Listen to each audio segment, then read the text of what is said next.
मुख्तलिफ जानवर day light में कितने फासले तक देख सकते हैं? इंसान पैदल चलते 1 मील से ज़ायद, गाड़ी चलाते 2 से ज़ायद, जहाज़ 6 मील तक, अकाब चंद मील तक देख सकता है।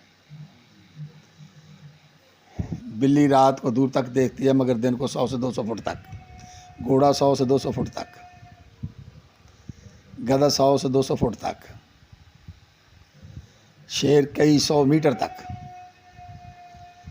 हिरन 300 गज तक, खरगोश 50 से 100 फुट तक, भेड़ बकरी 100 से 200 फुट तक, कुत्ता 100 से 200 फुट तक, मुर्गी 30 से 40 फुट तक,